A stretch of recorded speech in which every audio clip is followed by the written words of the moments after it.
कुछ दर्जन से ज़्यादा शक्तिशाली देश लगे हुए थे, लेकिन किसी को भी कामयाबी नहीं मिली। और आप जानकर हैरान होंगे कि भारत में इस हथियार का पहला न सिर्फ प्रोटोटाइप तैयार कर लिया है, बल्कि इसका एक टेस्ट भी अंजाम दे दिया है। और आपकी छाती घर फूली नहीं समाएगी। पहली बार में ही इसके प्रोटोटाइप का जो टेस्ट था वो 100% सक्सेसफुल रहा।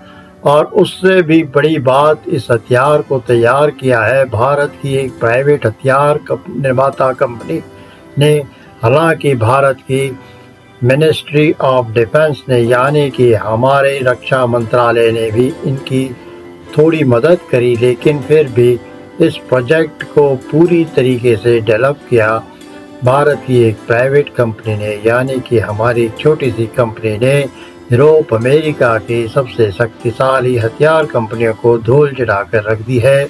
लेकिन यह हथियार है क्या? क्यों भारत इसे बनाना चाहता है? देता हूँ, आप में से कुछ लोग इसके बारे में जानते जरूर होंगे, लेकिन कुछ और दुनिया के शक्तिशाली देश इसी हथियार के पीछे क्यों पड़े हुए हैं। लेकिन आप निश्चित रहिए, इस बहुत ही परिसर टेक्नोलॉजी वाले हथियार को मैं बहुत ही आसान भाषा में इस वीडियो में आपको बताने जा रहा हूँ, जिससे कि सारा मामला बड़ी आसानी से आपको समझ में आ जाएगा। तो चलिए बिना टाइम वेस्ट किए वीडियो को फटाफट शुरू करते हैं। तो दोस्तों, सबसे पहला हथियार जासूसी के लिए इसमें ऐसी कौन सी खास बात होगी, तो मैं आपको समझाता हूँ। देखिए, इसके लिए आपको हमारा वायुमंडल समझना होगा। स्क्रीन पर आप देखिए, हमारा जो वायुमंडल है उसमें अलग अलग लेयर हैं, लेकिन आपको सिर्फ 3 पर ध्यान रखना है। सबसे पहले ट्रोपोस्फेयर, इसमें हमारे जितने भी प्लेन होते हैं वो उड़ते हैं, ड्रोन उड़ते हैं। इसके अलावा जितने भी लड़ाकू विमान होते हैं वो उड़ान भरते हैं। फिर इसके बाद सबसे बाहरी जो परत होती है उसे कहा जाता है एक्सोस्फेयर। इसमें जो हमारी सैटेलाइट्स होती हैं वो मौजूद होती हैं, और ये पृथ्वी से 750 किलोमीटर ऊपर होती है। अब इसमें दिक्कत क्या है? तो देखिए, दिक्कत ये है कि जो सबसे सेफ रास्ता होता है दुश्मन देश की जासूसी करने का, वो होता है सैटेलाइट। लेकिन इसमें समस्या ये है कि ये जमीन से बहुत ऊपर होती है। इसके अलावा कभी कभी जो बादल होते हैं, क्लाउड्स होते हैं, उनकी वजह से आप क्लियर इमेज नहीं ले पाते। अगर आपने क्लियर इमेज ले भी ली तो भी आप इमेज को देखकर तुक्का ही मारोगे, आपको अनुमान लगाना पड़ेगा, क्योंकि आपको कुछ खास पता नहीं लगने वाला। और इसीलिए जब भी कहीं पर सैटेलाइट इमेज आती है, कहीं पर संदिग्ध होती हैं चीजें, तो ऐसी स्थिति में उस इलाके के पास आप ड्रोन उड़ाते हो, आपके जो जासूसी जहाज है वो उड़ाते हो, ताकि आपको और चीजें पता लग सकें। लेकिन इसमें डबल समस्या है। डबल समस्या ये कि ये सारे जितने भी ड्रोन होते हैं, जासूसी जहाज होते हैं, ये ट्रोपोस्फेयर में उड़ान भरते हैं, और वहां पर ये बड़ी आसानी से रडार सिस्टम के पकड़ में आ सकते हैं। दुश्मन का डिफेंस सिस्टम रडार से पकड़कर इन्हें आसानी से मारकर गिरा सकता है। और यही वजह होती है कि कई बार आपके पास वर्ल्ड की बेस्ट सैटेलाइट और वर्ल्ड के बेस्ट जासूसी प्लेन और ड्रोन होने के बावजूद आपके दुश्मन बचकर निकल जाते हैं, या फिर आपको दुश्मन की रणनीति पता नहीं होती। और इसी चीज को सोल्व करता है स्ट्रेटोस्फेयर। दरअसल जो वायुमंडल का सबसे बाहरी परत होती है एक्सोस्फेयर, और जो सबसे निचली परत होती है ट्रोपोस्फेयर, उसके बीच में ये स्थित होता है, और ये जमीन से करीबन 20 किलोमीटर ऊपर होता है। और इसकी खास बात यह है कि ज्यादातर रडार और डिफेंस सिस्टम इस एरिया में ऑपरेट नहीं कर पाते। इसीलिए आप यहाँ से अगर जासूसी करते हैं तो आप दुश्मन की ना सिर्फ क्लियर इमेज ले सकते हैं, बल्कि प्रॉपर वीडियो भी आप तक पहुंच सकती है। आपको तुक्का मारने की जरूरत नहीं है, क्योंकि आपको दुश्मन की हर एक रणनीति के बारे में पता होगा। लेकिन यहाँ पर एक समस्या है। समस्या ये कि स्ट्रेटोस्फेयर जासूसी के लिए बढ़िया वातावरण है, लेकिन यहाँ पर हवा बहुत पतली है। यहाँ पर नॉर्मल प्रकार के जितने भी जेट होते हैं, प्लेन होते हैं, वो उड़ान भर ही नहीं सकते। यहाँ पर हवा बहुत ही ज्यादा थिन है, और इसीलिए ना तो यहाँ पर एयरप्लेन जा सकता है और ना ही सैटेलाइट आप तैनात कर सकते हो, क्योंकि सैटेलाइट जमीन पर आ गिरेगी। इसीलिए ये सबसे ज्यादा मुश्किल वातावरण माना जाता है। लेकिन स्ट्रेटोस्फेयर का एक तोड़ है। तोड़ का नाम है हाई एल्टीट्यूड सूडो सैटेलाइट। ये कहने को तो एक सैटेलाइट है, लेकिन उड़ती हुई हवा में। दरअसल आप स्क्रीन पर देखिए, कुछ इस प्रकार का इसका स्ट्रक्चर होता है। इसमें जासूसी के उपकरण लगे होते हैं, बहुत ही लंबा विंग स्पैन होता है और इसका वजन भी हद से ज्यादा कम रखा जाता है, यहाँ तक कि आप इसे रिमोटली कंट्रोल करते हो, कोई इसमें बैठकर इसे कंट्रोल नहीं कर सकता। इतना ही नहीं, इसमें किसी भी प्रकार का ईंधन नहीं होता, ये प्योरली चलता है सोलर से। जी हाँ, ये सोलर एनर्जी से चलने वाला होता है, इसीलिए आप इसे कई दिनों तक आराम से उड़ा सकते हो और ये दुश्मन की जासूसी करता रहेगा, दुश्मन को पता भी नहीं चलेगा। इसीलिए इस हथियार को सबसे लीथल माना जाता है, क्योंकि अगर आपके पास ये आ जाता है तो आप दुश्मन की रणनीति का, दुश्मन के देश में क्या क्या चल रहा है, बहुत सही सही पता लगा सकते हो। और सबसे खास बात, इसे बनाना कोडियों का काम है। मतलब अगर आप सैटेलाइट लॉन्च करते हो अंतरिक्ष में, तो पहले उसे बनाने में कई $100 मिलियन लगते हैं, फिर उसे अंतरिक्ष में भेजने में कई $100 मिलियन लगते हैं, ओवरऑल बिलियन का खर्चा हो जाता है। वहीं जासूसी प्लेन या ड्रोन की बात करें तो एक कई $100 मिलियन का आता है और उन्हें मारकर गिराने का खतरा भी ज्यादा होता है। वहीं इस स्ट्रेटोस्फेयर हथियार की बात करें, जिसे हाई एल्टीट्यूड सूडो सैटेलाइट कहा जाता है, बनाने में बहुत ही मिनिमम खर्चा होता है, सोलर से चलता है, कोई ईंधन नहीं लगता, बस आपको जो जासूसी उपकरण हैं वो महंगे लगाने पड़ते हैं, लेकिन बहुत ही मिनिमम खर्चे में आप दुश्मन की बहुत ही बढ़िया जासूसी कर सकते हो और ये आपको युद्ध के समय या युद्ध से पहले की स्थिति में भी बढ़िया एडवांटेज दे सकता है। हालांकि उम्मीद हम यही करते हैं कि भारत अपनी सेना में इस स्ट्रेटोस्फेयर हथियार को शामिल करने वाला पहला देश बने और इसके सारे टेस्ट सफल हो। दोस्तों, भारत में T-72 टैंक्स बड़ी संख्या में मौजूद हैं, जिसमें भारत की कल्याणी ग्रुप अपने इनोवेटिव आइडिया से पुराने इंजन को बदलकर भारत में बनाए गए इंजन से रिप्लेस करने जा रही है, जिसमें इस कंपनी के द्वारा T-72 टैंक को रसिया के एडवांस टेक्नोलॉजी से लैस करके फ्यूचर रेडी कॉम्बैट व्हीकल में कन्वर्ट किया जाने वाला है। जो नए टैंक बनाए जाने हैं उसे ज़्यादा रिड्यूस कॉस्ट में किया जाने वाला है। पूरी अपडेट क्या है इस वीडियो में समझते हैं। लेकिन आगे बढ़ने से पहले भारत की कंपनियां एडवांस टैंक्स को बनाने की शुरुआत कर चुकी हैं। उसके लिए वीडियो को एक लाइक करके चैनल को सब्सक्राइब जरूर कर लीजिए, क्योंकि यह आपके लिए 1 सेकंड का काम है, लेकिन इससे हमारी काफी बड़ी मदद होती है। देखिए, हाल ही में एक खबर निकल कर आई कि भारत में जो फ्यूचर कॉम्बैट व्हीकल यानी कि एडवांस्ड टेक्नोलॉजी से लैस टैंक्स बनाए जाने हैं, उनको मैन्युफैक्चर करने में भारत की दिग्गज कंपनियां पार्टिसिपेट कर रही हैं। जहां भारत की जानी मानी इंडस्ट्री कल्याणी ग्रुप, जो कि इंडियन डिफेंस और एरोस्पेस मैन्युफैक्चरिंग ग्रुप की कंपनी है, वह FRCV यानी कि फ्यूचर रेडी कॉम्बैट टैंक्स के डेवलपमेंट में पार्टिसिपेट कर चुकी है। और सबसे खास बात यह है कि जो भारत में ऑलरेडी T-72 रशियन टैंक्स 1000 की संख्या में मौजूद है, उन्हीं टैंक्स के पुराने इंजन को निकालकर कल्याणी ग्रुप भारत में बने नए इंजन से अपग्रेड करने जा रही है। यानी कि अभी तक इन रशियन टैंक्स में 78 हॉर्स पावर के इंजन्स लगे थे, अब उनको भारत में बनाए गए 1000 हॉर्स पावर के इंजनों से अपग्रेड किया जाएगा। और आप इसी से अंदाजा लगा सकते हैं कि भारत इन टैंक्स को इस तरह से मॉडिफाई करके सबसे पावरफुल टैंक्स बना देगा। यहां तक कि केवल उनके इंजन ही नहीं, बल्कि इसे एडवांस सिस्टम से लैस भी कर दिया जाएगा। और इनके जो पुर्जे हैं, भारत उन्हें इतना ज्यादा आधुनिक बना देगा कि इसके आगे अमेरिका के जो लेटेस्ट टैंक है वह भी पीछे हट जाए। और भारत के इंजीनियरों ने जो दिमाग लगाया है, इससे जितने में हम जर्मनी जैसे देशों से लेटेस्ट टैंक्स खरीदेंगे, उतने में हम पुराने 5 से 7 टैंक्स को मॉडिफाई करके मोस्ट पावरफुल बना लेंगे। इसके अलावा इसमें thermal improved night vision technology को भी ऐड किया जाएगा, जिससे इन टैंकों का इस्तेमाल अंधेरे में भी आसानी से कर सकते हैं।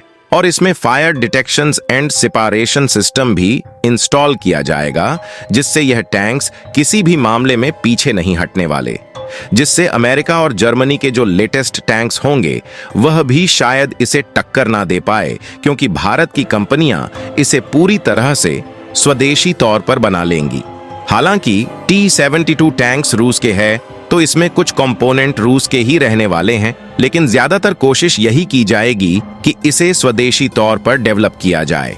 जिससे इसकी कैपेबिलिटी और फायर करने की क्षमता दूसरे देश के टैंकों से आगे रहे। और रसिया यूक्रेन वॉर के समय जिस तरह से रूस के T-72 टैंक्स फेल हुए हैं, उससे भारत का भी विश्वास इन टैंकों से पूरी तरह से टूट चुका है और इसीलिए भारत जल्द से जल्द इन सभी टैंक्स को फ्यूचर रेडी कॉम्बैट व्हीकल में कन्वर्ट करना चाहता है। और वैसे देखा जाए तो भारत ने इसका डिसीजन पिछले साल अगस्त के महीने में ही लिया था, लेकिन T-72 टैंक को फ्यूचर रेडी कॉम्बैट व्हीकल में बदलने की जो शुरुआत है इस साल 2024 में हो रही है।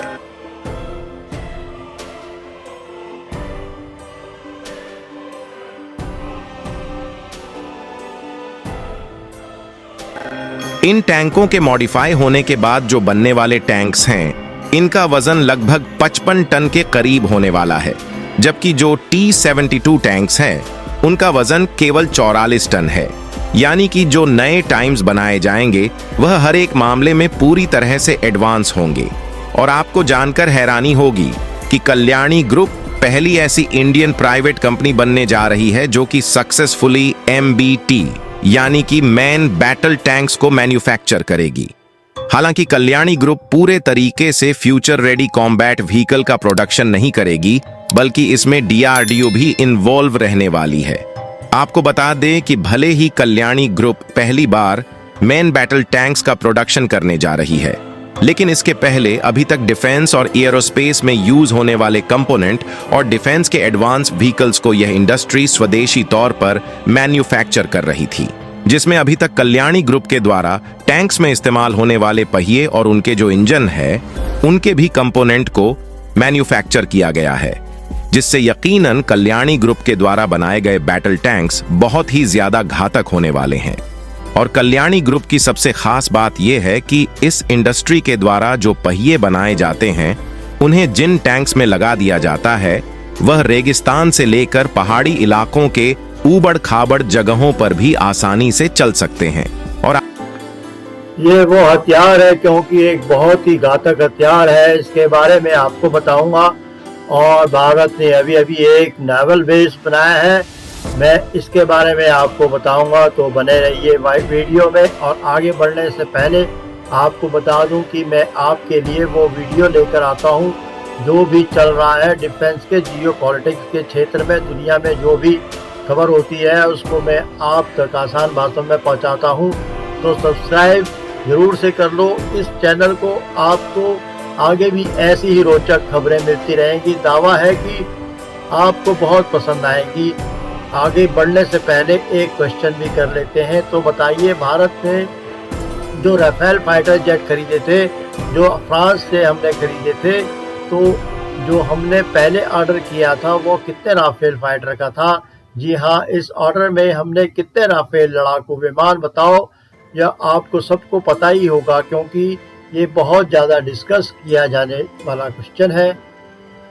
जाए आगे बढ़ने से और बॉर्डर पर जो ये हरकतें करते हैं वो आप सबको पता ही है, ये जग जाहिर है। लेकिन उसके अलावा साइबर अटैक्स होते हैं, हमारे डेटा लीक्स होते हैं, हमारी कंपनियों को गिराने की कोशिश होती है। इसके अलावा प्रोपोगेंडा करने के लिए बहुत सारे मीडिया हाउसेस को भी ये लोग फंड करते हैं। इस तरह की भी बात सामने निकल कर आती रही है और भारत ही नहीं, अमेरिका भी इनसे परेशान है। तो क्या होता है कि इसी तरह से ये समुद्र में भी घुसपैठ की कोशिशें करते रहते हैं, फिर वो चाहे ओपन शिप से हो, अपनी वेसल से हो, या फिर पानी के अंदर सबमरीन से, तो लगातार ये घुसपैठ करते रहते हैं। तो भारत में हमें ना इससे एक बहुत बड़ा खतरा हो रहा था, इसीलिए हमने एक ऐसे हथियार की खरीद करी जो कि ना सिर्फ हवा में जो दुश्मन के जहाज है या फिर कोई भी खतरा है उसको मार गिरा सके, बल्कि इसके साथ ही साथ पानी के अंदर भी जो खतरा आ रहा है, दुश्मन अगर बढ़ रहा है, उसको भी मारकर खत्म कर सके। तो दोस्तों, इसी तरह के हथियार की खरीद हमने अमेरिका से करी थी। करीब 3 से 4 साल पहले 2020 में ये खरीद हुई थी और मैं आपको इसकी खबरें भी उस समय दे रहा था। अगर आपको याद हो तो, कोई अगर उस समय जुड़ा होगा हमारे चैनल से तो उसको अच्छे तरह से याद होगा कि मैंने आपको बताया था कि हमने ये डील कर ली है। और उस समय मैंने आपको ये भी बताया था कि ये जो हथियार है हमारे, ये किस तरह से हमारे काम में आने वाले हैं। और उस समय कई लोग ऐसे भी थे जिन्होंने कहा था कि जी अब जाकर ये डील हुई है तो कम से कम 10 साल लग जाएंगे भारत में आने में, क्योंकि हमेशा ऐसा ही होता है, हमारी जो भी डील होती है वो लेट हो जाती है। लेकिन मैंने आपको भरोसा दिलाया था कि इस बार ऐसा नहीं होगा, क्योंकि पिछले कुछ सालों में हमने रक्षा क्षेत्र में बहुत शानदार बदलाव देखे हैं। हमारे जो सौदे होते हैं उनमें देरी होती थी, उसमें भी हमने एक चेंज देखा है। अब हमारे सौदे में उतनी लेट नहीं होती, डील्स उतनी लेट नहीं होती। तो वही होता हुआ दिख रहा है जो हमने खरीद करी थी। इसके अंदर हमने खरीदे थे 24 MH-60 रोमियो हेलीकॉप्टर्स। जी हाँ, बहुत ही बढ़िया world class multi role helicopters है ये। इससे ना सिर्फ आप हवा में मार सकते हो बल्कि जमीन में भी मार सकते हो, और इसके साथ ही साथ अंडर वाटर जो पनडुब्बी जा रही है उसको भी आप मार गिरा सकते हो। जी हाँ, इसका नाम स्पेशली सबमरीन हंटर रखा गया है और इसको बहुत ही घातक माना जाता है। इसमें इस तरह के टॉर्पिडोज होते हैं और एक बहुत ही घातक हेलफायर मिसाइल लगी होती है इसमें।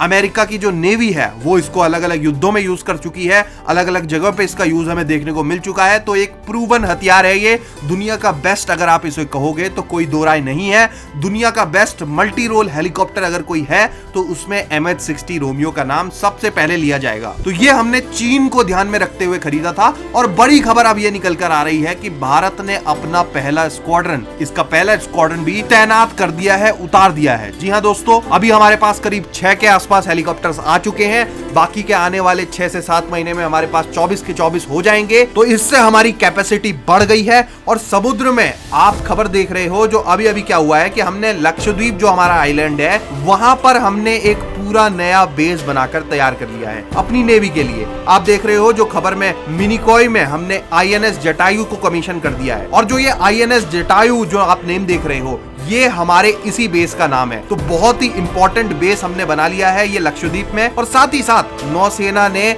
जो MH-60 हेलीकॉप्टर्स थे उनके पहले स्क्वाड्रन को भी कमीशन कर दिया है। और ये जो हेलीकॉप्टर्स है ना, इनको INS गरुड़ा जो हमारा कोच्चि में एक नेवल एयर स्टेशन है वहां पर हमने इस स्क्वाड्रन को रेस किया है। रेस करने का मतलब होता है कि नया स्क्वाड्रन बनाना। तो इस स्क्वाड्रन को रखा गया है INS गरुड़ा पे, जो कि हमारा कोच्चि में नेवल एयर स्टेशन है। नेवी के जो भी एयरक्राफ्ट होते हैं, हेलीकॉप्टर वगैरह, वो सारे एक एयर स्टेशन में रखे जाते हैं। तो हमारा कोच्चि में इसी तरह का एक नेवल एयर स्टेशन है, वहां पर हमने MH-60 हेलीकॉप्टर्स को तैनात कर दिया है। और अब ये यहाँ से उड़ान भर सकते हैं हमारे समुद्रों के ऊपर। और इसके अलावा हम इनको किसी भी एयरक्राफ्ट कैरियर में उतार सकते हैं और बड़ी इजीली आने वाले समय में हमारे जो एयरक्राफ्ट कैरियर हैं उनकी भी संख्या बढ़ने वाली है, तो इनके ऊपर भी हम इन्हें उतार पाएंगे।